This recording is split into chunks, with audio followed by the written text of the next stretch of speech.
Alright, y'all. So, getting the walk done. Today's weather, it's like 70, 71, but it is insanely freaking humid right now. Overcast, just muggy and nasty. But it is what it is. Got a extremely good sweat going because it is so humid, so that's a plus. But yeah, freaking today, shoulder day. Should have a pretty good shoulder day. I don't have all that much yard work I'm doing today. Probably about an hour and a half is probably what my task for today will take me. And then I'll be able to relax for a little bit and actually be prepared.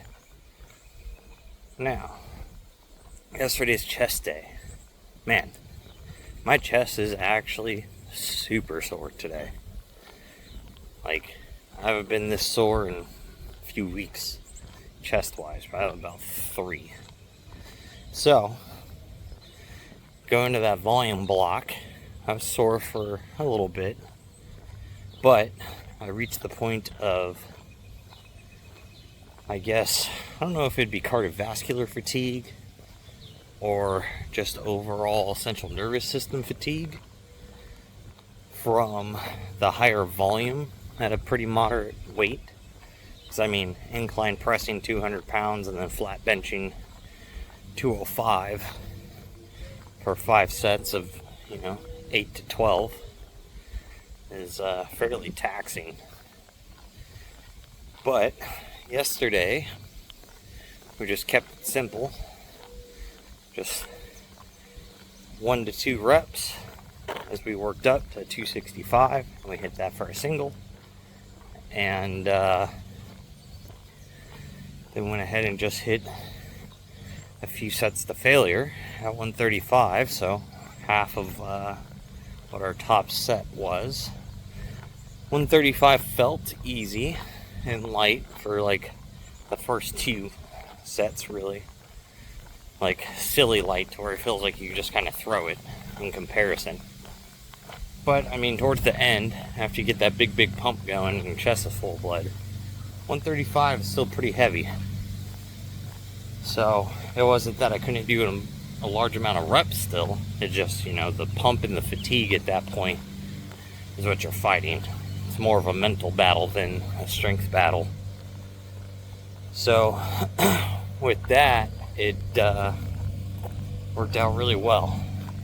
And then going into the accessories after that, and just the order I kind of did things in yesterday without doing any incline, really targeted the chest in a way I haven't been doing for 6-7 weeks now. So with that, it's extra sore, but it is nice. So I think we're going to leave that switched up for now, and just go ahead and focus on our flat bench again, and I think on getting that weight pushed back up instead of overall volume. We're still doing volume, but I really do enjoy hitting the heavy weight to a point. We will keep that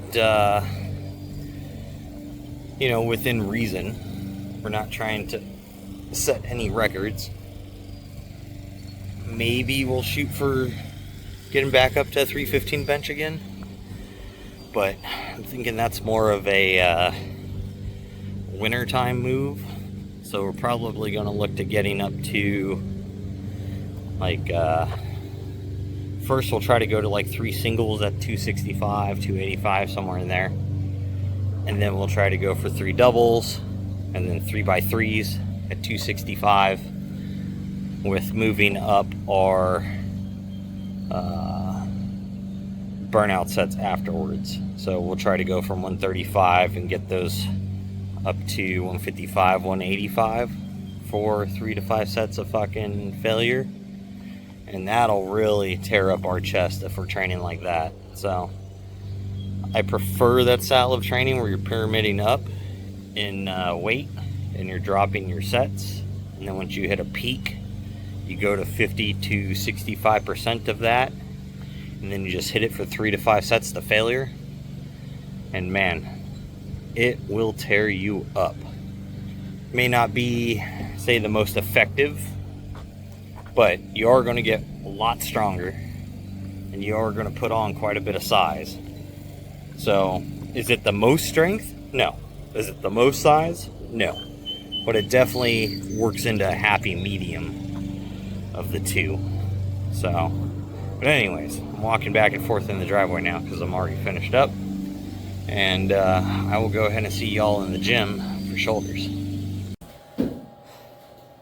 I've done 4 sets, bent over dumbbell rear flies. We're going to go ahead and do our 5th set right now to failure.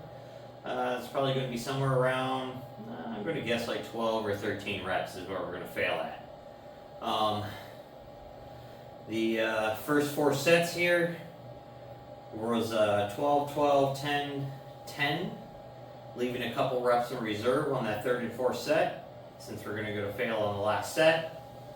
And then, yeah, got a decent little pump going, but we're starting out with the rear flies since we want to put a little more emphasis into the back side of the shoulder there. So we're going to hit all of our rear fly work first.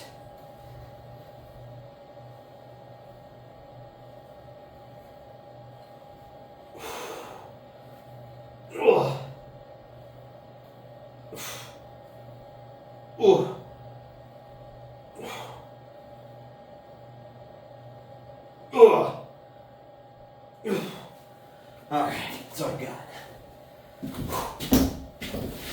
So, by hitting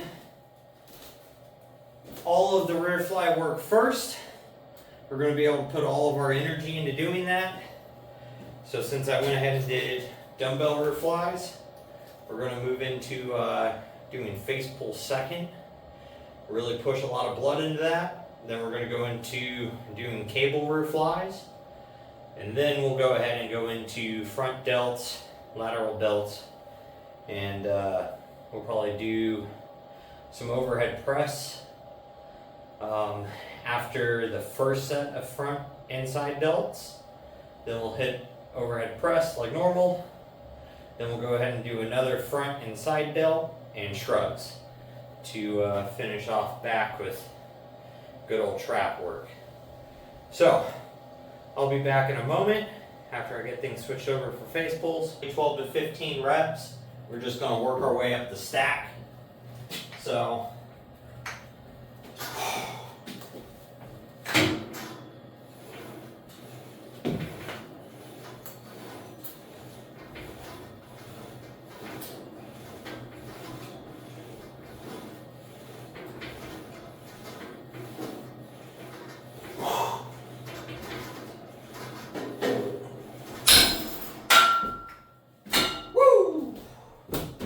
not too bad, not too bad. That's 60 pounds. Let's go to 80. So, now, we've been talking quite a bit lately about, progress, trying to get things going. You just got to start and just let it go. Just stay to it, whether you want to be doing it or not, in order to work toward your goals. So, the other thing with that, especially saying like fitness or something like this, where you have a little bit of variety and choice.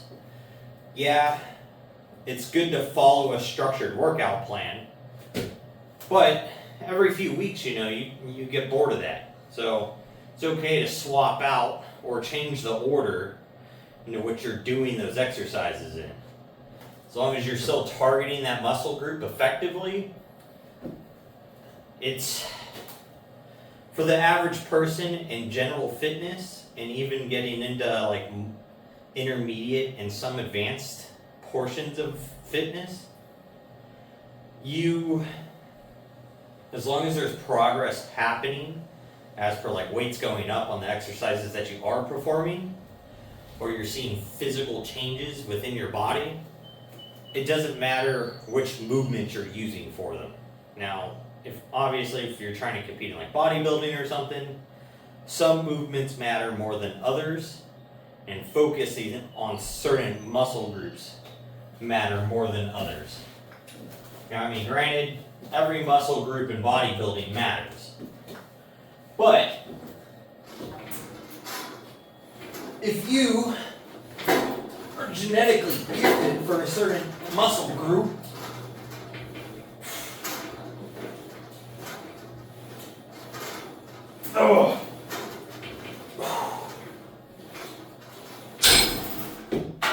then it doesn't, like, if you can have a big chest and you don't have to work that hard at it, if you keep beating on your chest and it outgrows everything else, your symmetry is messed up.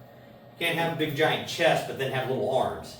So it would make more sense to have more emphasis on your arms, like maybe 2 or 3 arm days, or days where you're doing arms.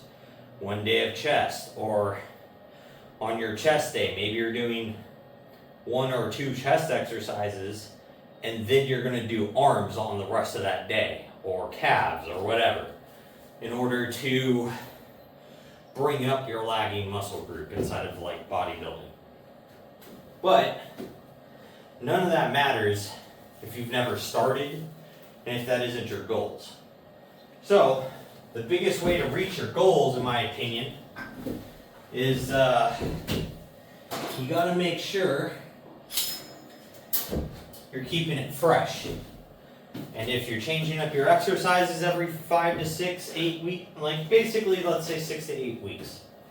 If you're changing your workups out every 6 to 8 weeks, and then during that 6-week period, you're making progress on that exercise, and then you change it up and you do another exercise at that same muscle, do it. It keeps it fresh. You're not always,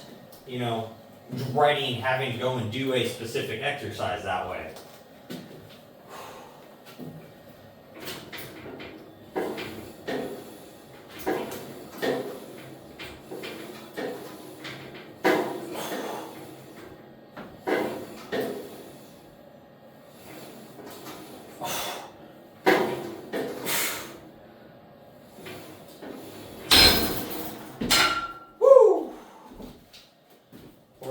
Say you like the set of exercises you have,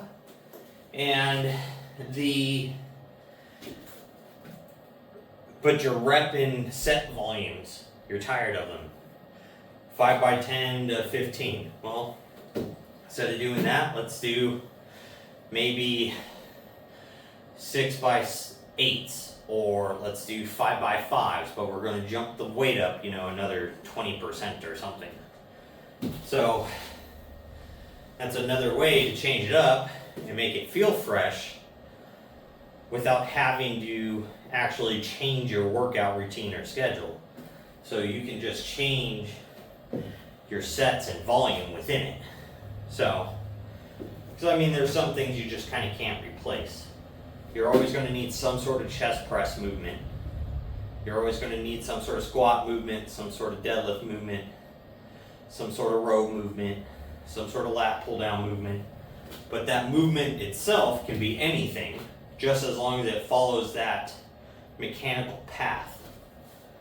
So that leaves a lot of variety, freshness to life. So just don't be discouraged if you try one exercise and it hurts your elbows or your shoulders or something. There's multiple different ways to hit the same muscle group. There's always some sort of workaround.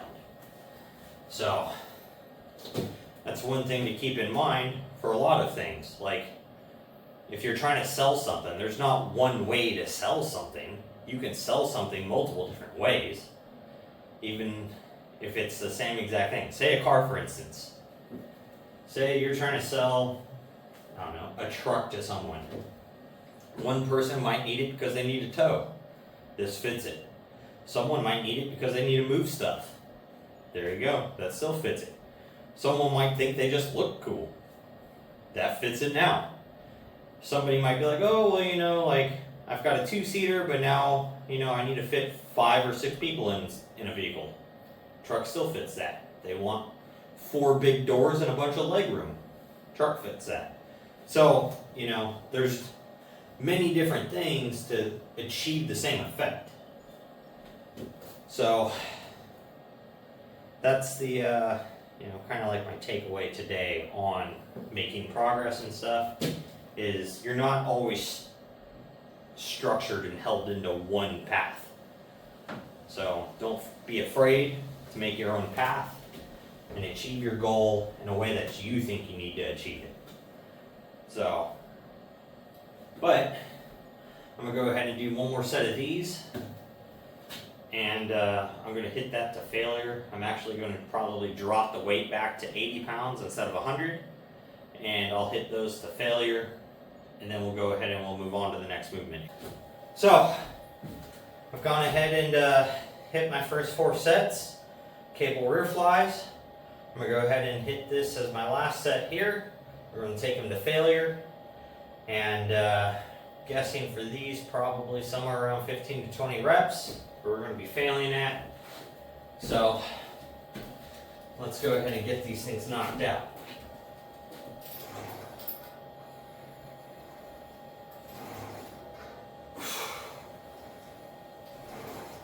So right now I'm taking these things nice and slow. I've already done 3 other movements to focus in on these rear delts, rhomboids, inner trap area.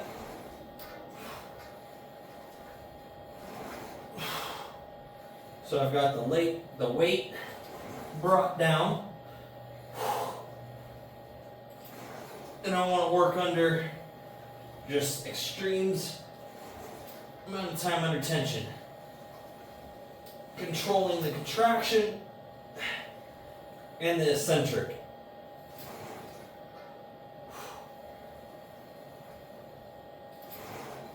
Oh.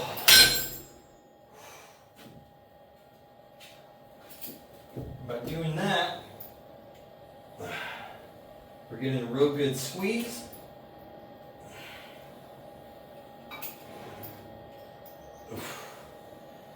And all of the blood shoved right into these little guys.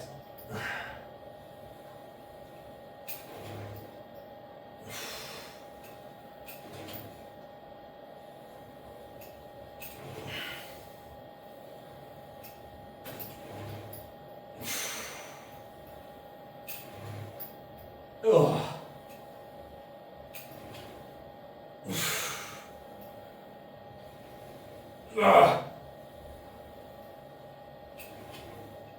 Oh.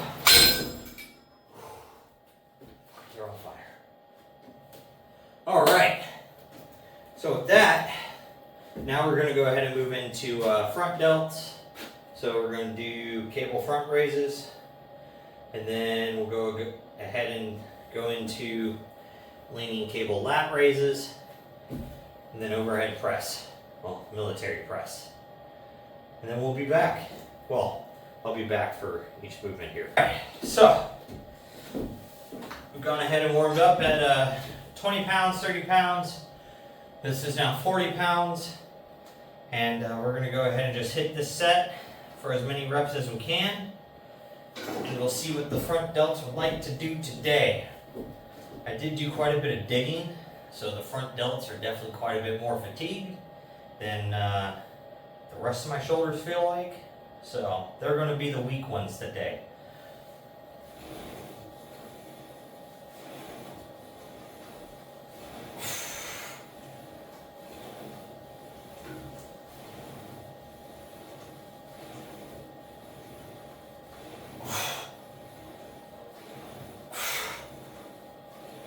Ugh. Woo! Those be heavy. Those are heavy. It's kind of crazy how like 20 pounds on a dumbbell doesn't feel like much for front raises. But you put 20 pounds in each hand on a cable, and the amount of resistance is way higher. Because down here you don't have much. So you're not working much down here with the dumbbell. But you start to get up here, Now it's getting heavy, heavy, and now you're finally at like 20 pounds for like this little bit of the movement here, the dumbbell. But under the cables, it's full weight all the time. So starting at the most stretched position, going into the full contracted position, that entire time you're under full load, and it makes the exercise so much harder. So try to do as much as your movements as you can with the cables versus dumbbells, in my opinion, because the more load you can put on a stretched muscle, the more stimulus you're going to give that muscle. So, and not only that, but it's more time under tension through that entire range of movement under a heavy load versus only partial of that range is under a heavy load. So now a benefit though to that is you could do, say, 40 pounds on this two-handed until you can't, and then grab your 20-pound dumbbells, and then you could bang out another, probably 5 or 6 reps. And then get some partials in. So, oh man, choking on my own spit. All right. But, so, now that I'm done trying to drown myself, that is a big benefit of using each piece of equipment to its potential and its probably best use case. Not saying it is the best use case, but that is a big, big way to use it in my opinion. Alright, so we're on to our last set here. Cable lat raises. We're going to go ahead and shoot for 12 reps here. Now that they're nice and tired and fatigued, let's see what we can do.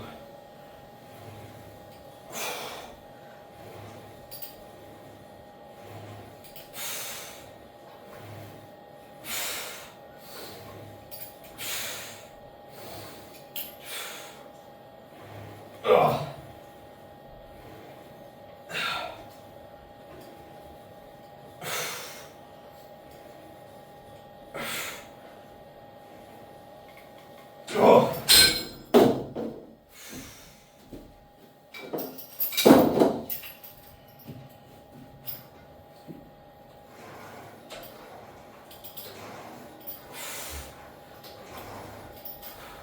So, I like to do these with a slight lean, so it lets me come further across my body under load, as well as get a little higher under tension in each rep.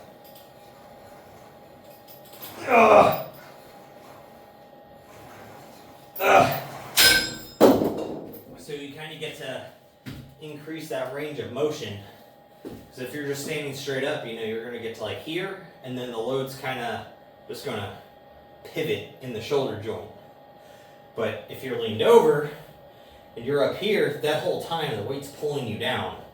So you kind of get an extra section of loaded area at the most contracted point of the lateral delt. So just kind of something I enjoy doing because it gives me a real big contraction up here, and I still get to keep that big stretch under load down at the bottom. So, and if you're standing straight up, you're going to hit here, and you can't really pass this without rolling your shoulder forward. But if you're leaned forward, or to the side I should say, you can come just slightly more in before you end up running into your side, allowing for a little extra range and a little extra stretch. So it's a little bit of a benefit overall. Just getting that slight little lean changes a bunch. But now we're going to go ahead and get set up to do overhead press. So instead of barbell overhead press today, we're just going to go ahead and do dumbbells, so that way we can superset it with cable crunches and get on out of here a little bit faster. Also, the weight on my overhead press doesn't exceed the amount that I have in dumbbells yet. So for example, the last day of overhead pressing, I think we did 105. yeah, 105 pounds. So I can just grab my 50-pound dumbbells, hit it at 100, and because this is isolated side to side, this is actually slightly, per se, heavier and harder than the barbell is at 105 pounds. So, because dumbbell weight and barbell weight doesn't translate like 1-to-1. Just because you can say bench 225 pounds doesn't mean that you can bench press 110-pound dumbbells. So,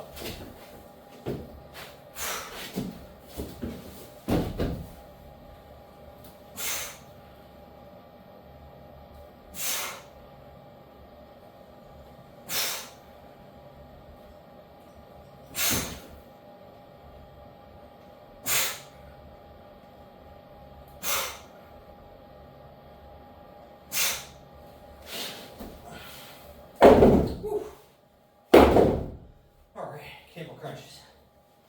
Man, those pretty heavy. Those today actually feel pretty much definitely at the maximum for like being able to do sets with.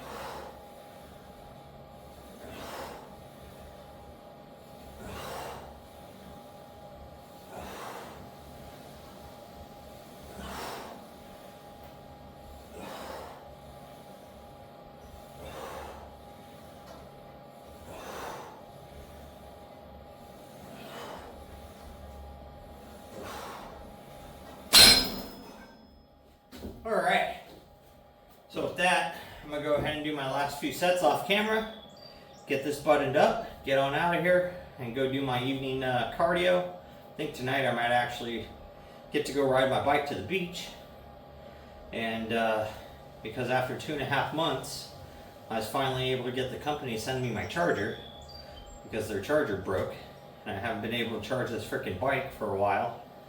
So, with that though, make sure you're getting out there, getting your stuff done, and don't be a lazy fuck.